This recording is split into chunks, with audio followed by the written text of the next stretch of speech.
Тилекке каршы өзүңөр билгендей 2021 жылы миграцияга деп 100 миңден ашык биздин жарандарыбыз чыккан болчу.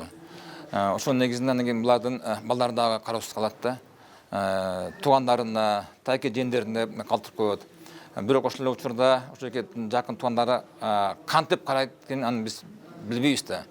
Ошон үчүн бүгүнкү күндө ар бир райондо, ар бир айыл өкмөттө комитеттер түзүлгөн. 2021 жылдын жыйынтыгы менен 476 миң үй бүлөгө барып, булар балдардын турмушунун баарын карап келген да. Ошондон кийин жанакы фактылардын баары чыгып атат да. Анткени жанакы зомбулуктун фактылары болсо, булар акырындап элге көрсөтпөй үйүнө калат да. Эч ким укпасын, көрбөсүн, билбесин депчи.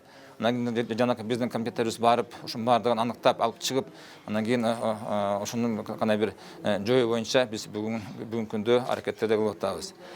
Сиз туура айттыңыз, 2022 жылдын жыйынтыгы менен 222 биздин балдарыбыз зомбулукка алынган болчу.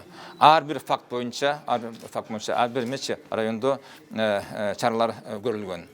Жакын арада дагы өзүңөр билесиңер, Егор деген 2 жаштыкка чыккан балабыздын да тагдыры монтип коомчулукка чыгып кетти. Биякта болсо мынакей кандай бир үй бүлөдөгүчү көйгөйлөр, экономикалык көйгөйлөр, булардын жаман таасири балдардын тагдырына тийбеш керек. Булардын мисалы проблемасы болсо, булар өзүлө чечиш керек. Анан кийин мынакей орто жолдо балабыз дагы кагылып калды. Мен дагы мынакей өзүм больницага барып, ушу бала менен жолугуп, атасы менен жолугуп, чоң апасы Воронеж деген шаар, Россиядын бияка эмечи келип калыптыр. Ал мурун болсо биздин жараныбыз болуптур. Ошонун негизинде кандай бир биздин министрлик дагы кошумча биз эмечи бүгүнкү күндө ошоке Егор деген балабызга жардам берип, метрикасын азыр алып берип атабыз. Атасынын паспорту жок экен, ага дагы мисалы биз жардам берип атабыз. Бирок биз бул тарапта факттын негизинде системалуу дагы эмечи иштерди кылыш керекпиз. Жылдан жылга зомбулуктар биздин өлкөбүздө көбөйүп атат.